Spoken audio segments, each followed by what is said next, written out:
Hello दोस्तों, आज के इस वीडियो में आपका स्वागत है। इस वीडियो में हम करंट अफेयर के कुछ इम्पोर्टेंट क्वेश्चन डिस्कस करने वाले हैं जो दैनिक सभी प्रतियोगी परीक्षाओं के लिए बहुत इम्पोर्टेंट साबित होने वाले हैं। चलो शुरू करने से पहले हमारे यूट्यूब चैनल को प्रेजेंट इंडिया को सब्सक्राइब करना मत भूलिएगा। News number 1, Nancy Pelosi Taiwan पहुंची, चीन के साथ तनाव बढ़ा। अमेरिका प्रतिनिधि सभा की स्पीकर नैन्सी पेलोसी 2 अगस्त 2022 की रात ताइवान पहुंची। इसके साथ ही वह स्वशासित द्वीप का दौरा करने वाली अमेरिका की सर्वोच्च अधिकारी बन गई है। पेलोसी की यात्रा से चीन और अमेरिका के बीच तनाव बढ़ गया है। चीन दावा करता रहा है कि ताइवान उसका हिस्सा है। वह विदेशी अधिकारियों के ताइवान दौरे को विरोध करता है क्योंकि उसे लगता है कि यह द्वीपीय क्षेत्र को संप्रभु के रूप में मान्यता देने के समान है। चीन ने धमकी दी थी कि यदि पेलोसी ताइवान की यात्रा करती है तो उसे गंभीर परिणाम होंगे। चीन ने इस तरह की उच्च स्तरीय यात्रा को अपने आंतरिक मामलों में हस्तक्षेप करार दिया है। चीन के विदेश मंत्रालय के प्रवक्ता और सहायक विदेश मंत्री हुआ चुनकिंग ने कहा कि अमेरिका निश्चित रूप से चीन की संप्रभुता और सुरक्षा हितों को कम करने की कीमत चुकाऊंगा और जिम्मेदार ठहराया जाएगा। पेलोसी के संभावित ताइवान दौरे की रिपोर्ट सामने आने के बाद से चीन प्रवक्ता सैन्य कार्रवाई की चेतावनी जारी कर रहे हैं। मीडिया रिपोर्ट के अनुसार चीन अमेरिका और ताइवान की ओर से सैन्य तैनाती क्षेत्र में लगातार बढ़ रही है। इससे तनाव और गलतफहमी के चलते स्थिति गंभीर बनी हुई है। तनाव की वायु रक्षा क्षेत्र में चीनी फाइटर जेट ने उड़ान भरी। चीन की सेना ने 2 अगस्त से 6 अगस्त तक दक्षिण चीनी सागर और बोहाई सागर के कुछ इलाकों में सैन्य अभ्यास की सभी घोषणा की है, जिसमें इस दौरान प्रवेश प्रतिबंधित है। चीन ताइवान विवाद। चीन और ताइवान के बीच सबसे बड़ा विवाद आधिकारिक पहचान को लेकर है, जहां एक ओर चीन की Communist Party People's Republic of China के लिए आधिकारिक मान्यता चाहती है, वह ताइवान लोग रिपब्लिक ऑफ चाइना के लिए आधिकारिक मान्यता चाहते हैं। उल्लेखनीय है कि विश्व के अधिकांश देश People's Republic of China PRC को मान्यता देते हैं, लेकिन नेक्स्ट न्यूज नंबर, ऑस्ट्रेलिया में 17 देशों के पिच ब्लैक अभ्यास में शामिल होगा भारत 19 अगस्त से 6 अगस्त 2022 तक ऑस्ट्रेलिया में होने वाले पिच ब्लैक हवाई युद्ध अभ्यास में शामिल होगा। इस अभ्यास में भारत समेत 17 देशों के लगभग 100 विमान और 2500 सैन्यकर्मी भाग लेंगे। रॉयल ऑस्ट्रेलियाई वायुसेना पिच ब्लैक को रणनीति भागीदारी और सहयोगी की वायुसेना के साथ अपने कैप्स्टोन को अंतर्राष्ट्रीय कार्य गतिविधियां के रूप में मान्यता है। अभ्यास पिच ब्लैक हर 2 साल में एक बार होता है और रॉयल ऑस्ट्रेलियाई वायुसेना द्वारा आयोजित किया जाता है, लेकिन कोविड-19 महामारी की वजह से यह युद्धाभ्यास 4 साल के बाद हो रहा है।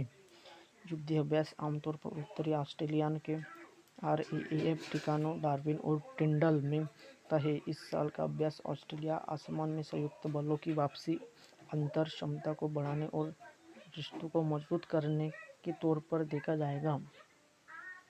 Next news, Suresh N Patel ने केंद्रीय सतर्कता आयुक्त पद की शपथ ली। 3 अगस्त 2022 को केंद्रीय सतर्कता आयुक्त CVC के रूप में सुरेश एन पटेल ने शपथ ग्रहण की है। यह पद 1 साल से रिक्त था। कार्यवाहक CVC के रूप में सेवाएं दे रहे पटेल को राष्ट्रपति भवन में राष्ट्रपति द्रौपदी मुर्मू ने केंद्रीय सतर्कता आयोग के प्रमुख पद की शपथ ग्रहण करवाई है। पूर्व भारतीय प्रशासनिक सेवा अधिकारी संजय कोठारी ने पिछले साल 24 को CVC के रूप में अपना कार्यकाल पूरा किया था। आंध्र बैंक के पूर्व प्रबंधक निदेश और मुख्य कार्यकारी अधिकारी पटेल को अप्रैल 2020 में सतर्कता आयुक्त नियुक्त किया गया था। इसके अलावा पूर्व खुफिया ब्यूरो प्रमुख अरविंद कुमार और पूर्व नौकरशाह प्रवीण कुमार श्रीवास्तव की सतर्कता आयुक्त के रूप में नियुक्ति को भी मंजूरी दी। केंद्रीय सतर्कता आयोग। केंद्रीय सतर्कता आयोग सीवीसी एक शीर्षबद्ध सतर्कता संस्थान है जो किसी भी कार्यकारी प्राधिकारी के नियंत्रण से मुक्त है तथा केंद्रीय सरकार के अंतर्गत सूचित सतर्कता गतिविधियों की निगरानी करता है। यह केंद्रीय सरकारी संगठन में विभिन्न प्राधिकारियों को उनके सतर्कता कार्यों की योजना बनाने, उनके निष्पादन समीक्षा एवं सुधार के संबंध में सलाह देता है। वर्ष 1964 में के संस्थान की अध्यक्षा वाली भ्रष्टाचार निरोधक समिति की सिफारिश पर सरकार द्वारा सीवीसी की स्थापना की गई थी। वर्ष 2003 में केंद्रीय सतर्कता आयोग अधिनियम द्वारा आयोग के संवैधानिक दर्जे की पुष्टि कर दी गई। यह एक स्वतंत्रता निकाय है जो केवल संसद के प्रति जिम्मेदारी है। यह अपनी रिपोर्ट भारत के राष्ट्रपति को सौंपता है। सीवीसी की संरचना। यह एक बहुसंसदीय आयोग है जिसे एक केंद्रीय सतर्कता आयुक्त अध्यक्ष और अधिकतम 2 सतर्कता आयुक्त सदस्य शामिल होते हैं। आयुक्तों की नियुक्ति। केंद्रीय सतर्कता आयुक्त और सतर्कता आयुक्तों की नियुक्ति राष्ट्रपति द्वारा एक समिति की सिफारिश पर की जाती है जिसमें प्रधानमंत्री अध्यक्ष, एक गृह मंत्री सदस्य और लोकसभा में विपक्ष का नेता सदस्य शामिल होता है। कार्यकाल। इसका कार्यकाल 4 वर्ष अथवा 65 वर्ष जो भी पहले हो तक होता है।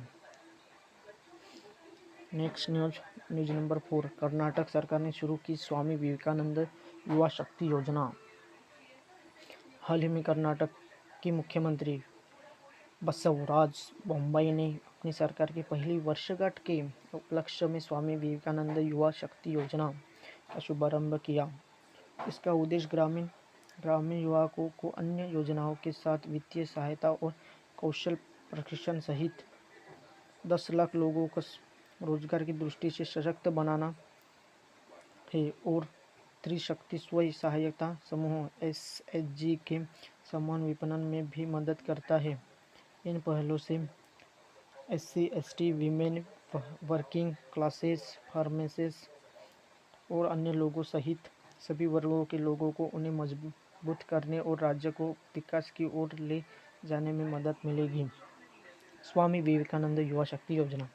स्वामी विवेकानंद युवा शक्ति योजना के तहत प्रत्येक समूह के लिए 1.5 लाख रुपए की बीज राशि के साथ 28,000 गांवों में से प्रत्येक में युवाओं का एक SHG बनाया जाता है।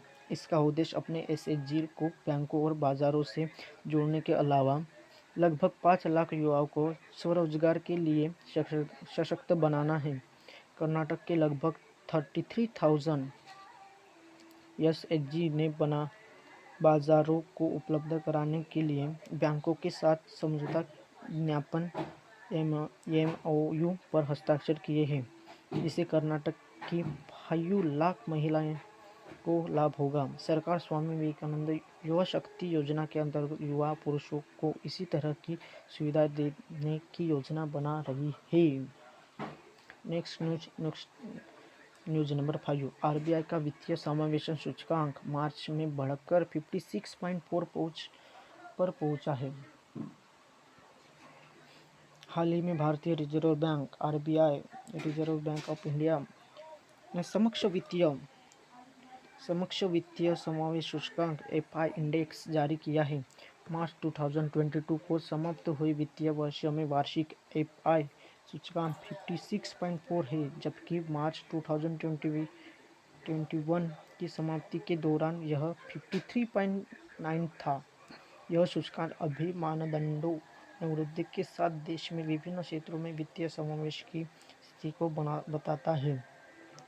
वित्तीय समावेश सूचकांक की अवधारणा एक व्यापक सूचकांक के रूप में की गई है जिससे सरकार और क्षेत्रीय नियामकों के परामर्श से बैंकिंग, बीमा, निवेश, डाक तथा पेंशन क्षेत्र का विवरण शामिल है। इसका वार्षिक प्रकाशन प्रत्येक वर्ष जुलाई में किया जाता है। एफआ इंडेक्स का निर्माण बिना किसी आधार वर्ष बेस ईयर के किया गया है और इस तरह यह वित्तीय समावेशन फाइनेंशियल इंक्लूशन की दिशा में वर्षा में सभी हितधारकों के साझा प्रयासों को दर्शाता है। इसका लक्ष्य देश भर में वित्तीय समावेशन की सीमा को मापने के लिए एक समग्र वित्तीय समावेशन सूचकांक का निर्माण करना। यह सूचकांक 0 से 100 के बीच की एकल संख्या में वित्तीय समावेशन के विभिन्न पहलुओं पर जानकारी प्राप्त करता है। जहाँ 0 पूर्ण वित्तीय अपवर्जन का प्रतिनिधित्व करता है, वहीं 100 पूर्ण वित्तीय समावेशन को दर्शाता है। इससे 3 व्यापक पैरामीटर भार कोष्ठक में दर्शाए गए हैं, अर्थात एक्सेस 35%, उपयोग 45% और गुणवत्ता 20% शामिल हैं, जिनमें से प्रत्येक में विभिन्न आयात शामिल हैं, जिनकी गणना कुछ संकेतों के आधार पर की जाती है। यह सूचकांक सेवाओं की पहुंच, उपलब्धता एवं उपयोग तथा सेवाओं की गुणवत्ता में आसानी से लिए अनुक्रियाशील है, जिसमें सभी 97 संकेतक शामिल हैं। ये लास्ट क्वेश्चन था, न्यूज़ थी। आपको ये वीडियो अच्छा लगा तो लाइक, शेयर और कमेंट करना मत भूलिएगा और प्रेजेंट इंडिया को सब्सक्राइब मत भूलिएगा। धन्यवाद।